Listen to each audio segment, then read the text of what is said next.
Hello viewers, welcome to my channel. Thank you for subscribing my channel.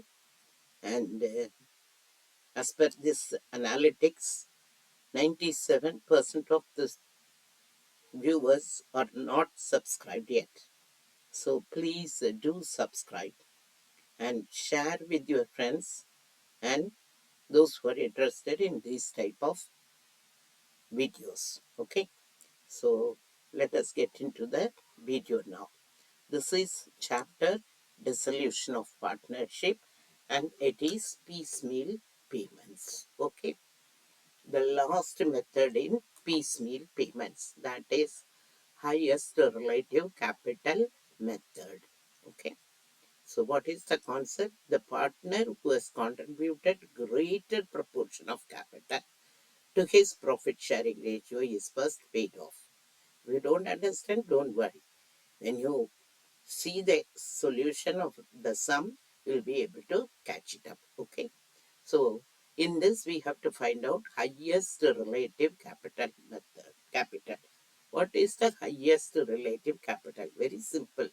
Who has paid the highest amount of capital proportionate to his profit sharing ratio will be paid first. Okay, so how to find out it? Step one is we have to divide the partner's capital. How first you have to arrive at the adjusted capital. If there is any profit, any loss, any accumulated reserves, any loan receivable from the partners, everything has to be adjusted and you have to bring into the adjusted capital. Then you divide it by their profit sharing ratio. Okay, that would be the actual capital or original capital contributed by the partners. Second one, this, then when you divide it by their profit sharing ratio, find out the smallest amount paid by a partner. That will be taken as the base capital. And with that base, you calculate the other partner's capital, how much they have paid proportionate to that. So this capital is known as hypothetical capital. So this hypothetical capital then will be subtracted from the original actual capital, and the resultant figure will be the excess amount paid by that partner. So now when we see who has paid more among that, so again you may have to repeat this once or twice with the same procedure following. The person who paid the minimum will be taken as the base, then till your capital is reduced to their profit sharing ratio. Just understand it through the solution of the sum. So see, I have taken one example. Partners M, N and P have called upon to assist in winding up their business on 30th June. So balance sheet is given. They have given the cash at bank and assets, three assets are there, and there is a loan taken by these partners. And this side only creditors and capital amount. So first what we have to do, all of you know that cash at bank will not be closed, and they have not asked you to prepare any realization account. They just asked you what is asked. They have given all the collections, prepare a schedule of cash payment, show how the cash was distributed. Okay, so first in this, following highest relative capital method. When you follow this method, it is followed only when applicable when all the partners are solvent.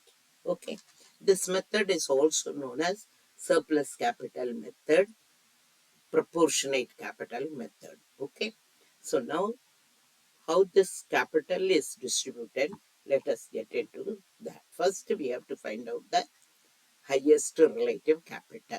So first we have to take this capital and adjust this loan account.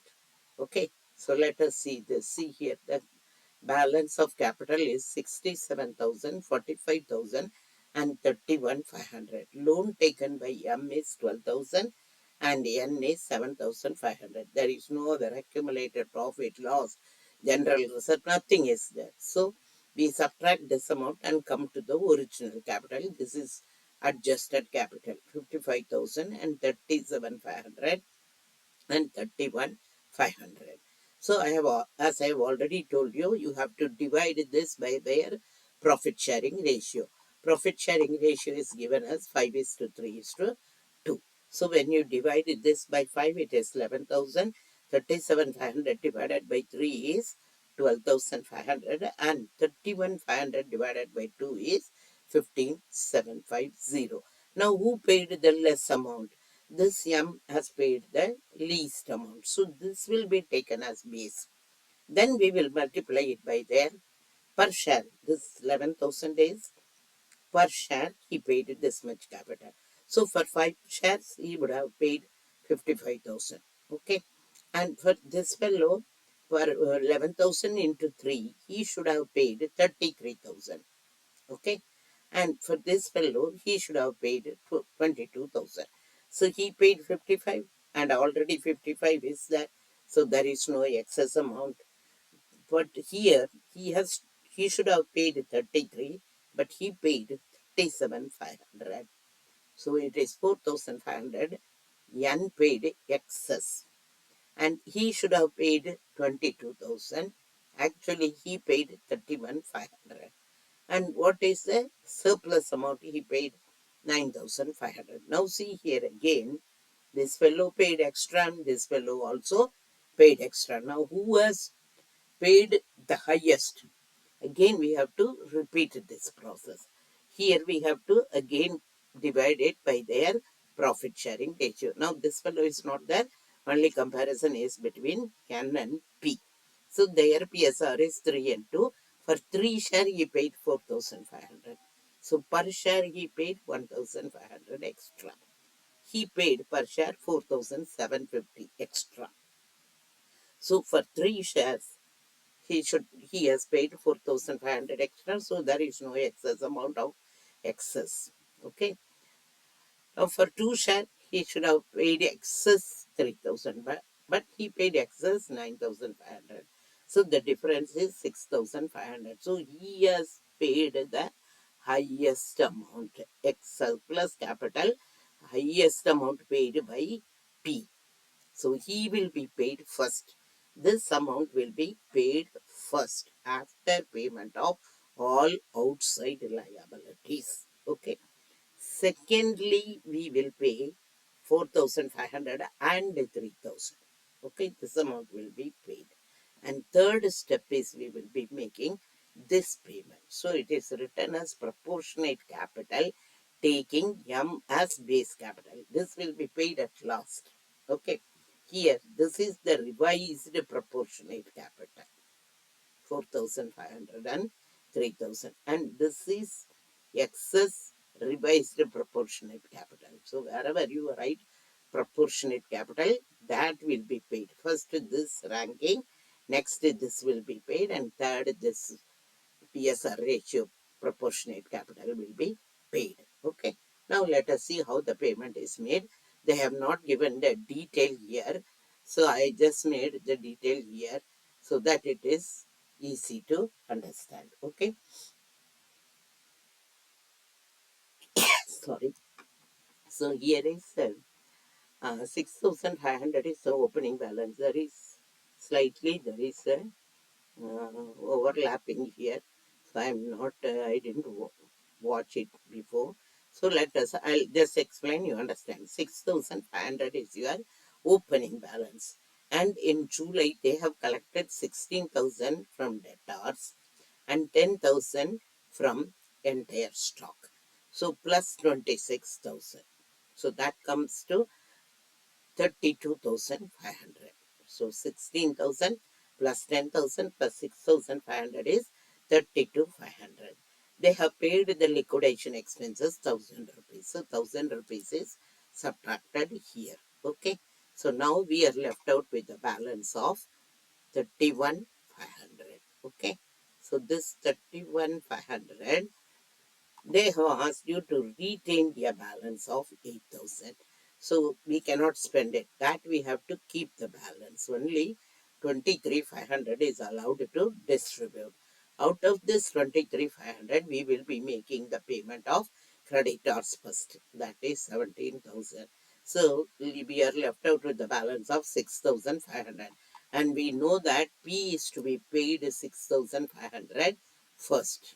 We have already calculated the proportionate capital 6,500. So he will be paid first.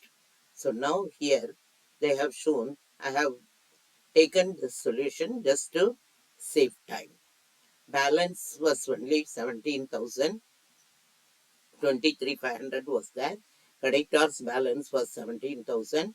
So 17,000 is paid to the creditors and the balancing amount 6,500 is paid to P as per our working note. Okay. So now the balance left out is 55, 37, 500 and 25,000. Okay. So now coming to the next month, August, we were having the opening balance of 8,000 and there is a liquidation expenses of 1,500. So you subtract that 1,500. Now we are having a cash of 6,500 and they have asked us to retain 2,500 for the next month. So only cash left out with us is 4,000. And in that month, see here, you have to be very, very careful. As part of the payment of his capital, P accepted an equipment. Whenever a partner takes an asset, partner's capital account will get debited. In case he pays cash, cash account will get debited. Okay, here he is accepting it as a part payment of his capital. So he has to be debited and realization account gets credited.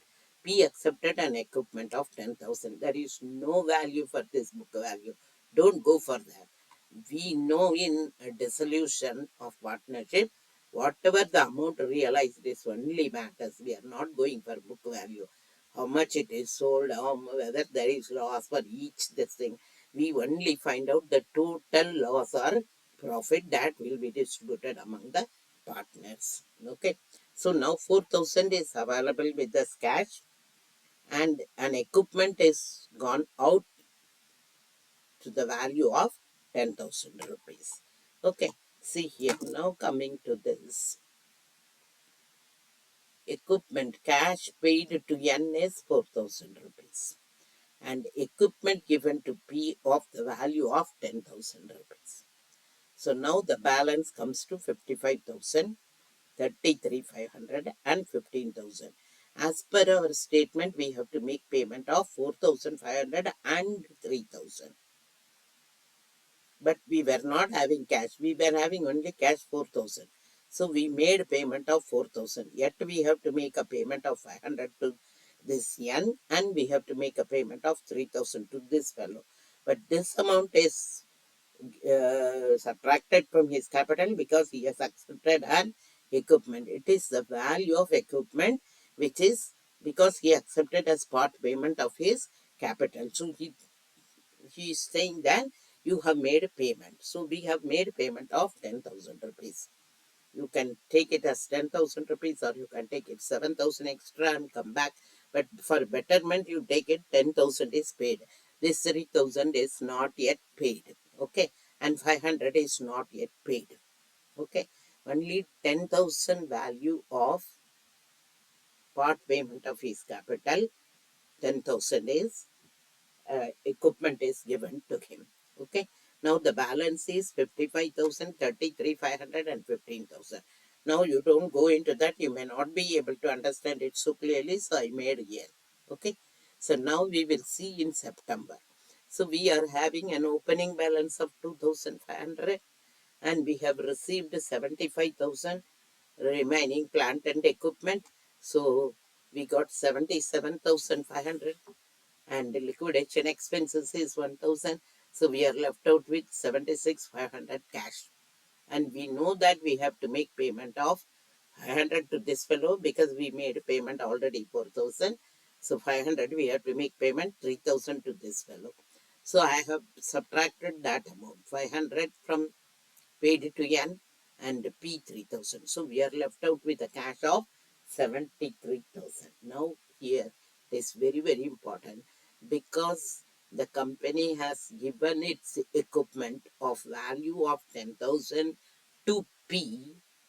The benefit of this should go to all the partners. Okay, so we will be taking this amount as received because the liability of the company has reduced. So that is an increase. Okay, so 10,000 will be added to the pay cash. You understand that? So now see here, 55,000, 33,500 and 15,000. After deducting this 10,000, we were having it. Now we have received 73,000, sorry, 75,000. Already opening balance was 2,500. I am again explaining. So total we are having 77,500 and we have to reduce this 1,000 to this liquidation expenses. So we will be arriving at 73,000. After making, here is also there is some overlapping. So that 73,000. After making payment of 500 to N and 3,000 to P. Okay. Now the balance will be 55,000, 33,000 and 12,000. So now we are having 83,000 because 10,000 value of the equipment was given to the partner. That benefit cash is received means that benefit will be distributed among all the partners. So 10,000 you have to add and start distributing it. When you distribute this amount in their PSR, 8,300 because 5 is to 3 is to 2, it is 10. Divide it by 10, 8,300. Multiply it by 5, you will get 41,500. This amount is paid and multiply by 3, this amount is paid and again multiply by 2, it will come as 16,600. But he has not paid cash for that equipment. So we will subtract that amount and make payment of 6,600. Okay. So you have to be careful about that. Here you have to add back because the benefit should go to all the partners. And when you make the payment, this fellow has told that part payment of my capital. So you just reduce my capital. So the liability gets reduced. So no need of making payment to this fellow because he has not paid any cash. He simply took that equipment. Okay. Hope it's clear to you.